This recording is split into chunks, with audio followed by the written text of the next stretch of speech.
নবী বলছে সুবহানাল্লাহ 100 বার পড়লে, কথাটা বোঝেন, 100 বার কেউ সুবহানাল্লাহ পড়লে 100 নবী বংশের গোলাম আজাদ করার সওয়াব। আলহামদুলিল্লাহ 100 বার পড়লে আল্লাহর নবী বলেন 100 ঘোড়া আল্লাহর রাস্তায় যুদ্ধের জন্য দান করার সওয়াব। 100 বার আল্লাহু আকবার পড়লে আল্লাহর নবী বলেন 100 উট হজ্জের মধ্যে আল্লাহর রাস্তায় কুরবানি করার সওয়াব। কয়টার সওয়াব কইলাম? সুবহানাল্লাহ, আলহামদুলিল্লাহ, আল্লাহু আকবার। এরপরে নবী বলে 100 বার যে পড়বে লা ইলাহা ইল্লাল্লাহ, বলেন, আবার বলেন, লা ইলাহা ইল্লাল্লাহ, লা ইলাহা ইল্লাল্লাহ, লা ইলাহা ইল্লাল্লাহ।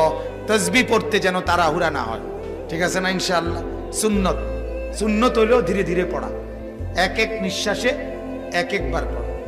সুবহানাল্লাহ, সুবহানাল্লাহ, সুবহানাল্লাহ, সুবহানাল্লাহ, সুবহানাল্লাহ, সুবহানাল্লাহ, সুবহানাল্লাহ, আলহামদুলিল্লাহ, আল্লাহু আকবার। কয় আসেনি মানে না হলে না দেখছি, না থাকলে কি শান্তির দেশের থেকে কই ইরিনি তসবি, আপনি কর এটা তসবি, হ্যাঁ কিতা কইছেন? এটি কিতা না শয়তানি না বলি, মূলত এটা অবুঝ, ভুল পদ্ধতি। কি পদ্ধতি বলেন? ভুল কি না বলেন? তাসবিহ পড়বেন এক নিঃশ্বাসে একবার। কয় নিঃশ্বাসে কয়বার? সুবহানাল্লাহ, সুবহানাল্লাহ, সুবহানাল্লাহ, সুবহানাল্লাহ, আলহামদুলিল্লাহ, আলহামদুলিল্লাহ, আলহামদুলিল্লাহ, আল্লাহু আকবার, আল্লাহু আকবার, আল্লাহু আকবার, আল্লাহু আকবার। এভাবে আসরের পরে, ফজরের পরে, নামাজের পরে যে 100 দানার তসবিহ পড়েন 33 33 34 বার, এটা এইভাবে পড়ে। যদি বলেন হুজুর আপনার সময় কম, তাহলে আপনি পড়েন না, বাবুরা আপনি জনে করে বেশি কামিল হয়েছেন, কামি করেন। কথা বুঝেন না? আপনার যখন সময় নাই আপনি পড়বেন, আপনি যখন মরতেন না তো আপনি বাতে খান। এজন্য ধীরে ধীরে পড়া। তো বলতেছিলাম 100 বার কেউ যদি কি পড়ে লা ইলাহা ইল্লাল্লাহ, লা ইলাহা ইল্লাল্লাহ, আল্লাহর নবী বলেন আমার উম্মত 100 বার সুবহানাল্লাহর নেকি তো হিসাব করে বললাম, 100 বার আলহামদুলিল্লাহর নেকি তো বললাম, 100 বার আল্লাহু আকবারের নেকি তো বললাম। আল্লাহর নবী বলেন উম্মত আমার লা ইলাহা ইল্লাল্লাহ 100 বার পড়লে নেকি আমি কেমনে বুঝাই রে উম্মত? আমি তো বলতে পারছি না, আমি তো ওজন দেখাইতে পারছি না। আল্লাহর নবী বলেন আমার উম্মত 100 বার যদি পড়ো লা ইলাহা ইল্লাল্লাহ তামলা উমা বাইনাস সামাই ওয়াল আরদ, 7 আসমান ও জমিনের ফাঁকা জায়গাটা নেকিতে পূর্ণ হবে। এবার তুমি মাপ দাও, কথা বলেন, তুমি মাপ দাও। পৃথিবীর এই প্রান্ত থেকে ওই প্রান্ত তুমি দৈর্ঘ্য মাপো, তুমি প্রস্থ মাপো, এরপরে উচ্চতা মাপো, এরপরে ইট রাইখা চাও কদ্দুর হয়। কথা কয় না?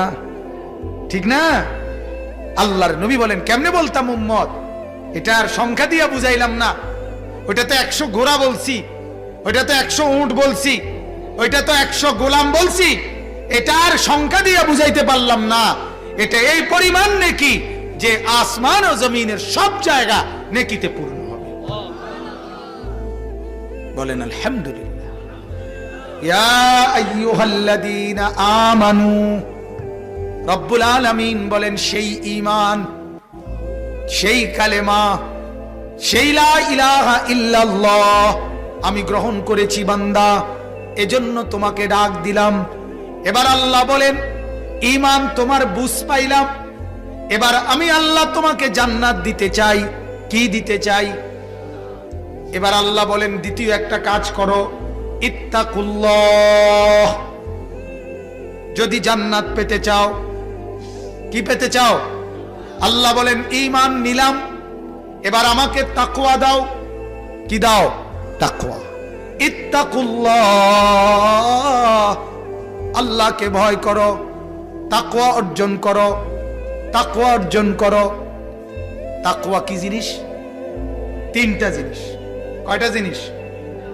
এক নাম্বার, আন ইউতাআ ফালা ইউসা, আল্লাহ এবং তার রাসূলের নিষেধ মেনে নেওয়া, একটার নাফরমানিও না করা, এটা তাকওয়া। আদেশ নিষেধ মিললে নেককার, কথার আগের না, বুঝছেন? সেজদাও করে, বিড়িও খায়, ওটা নেককার না। কথা বলেন না? আদেশও মানতে হবে, নিষেধও ছাড়তে হবে, একই সাথে, সমানভাবে, সমানভাবে।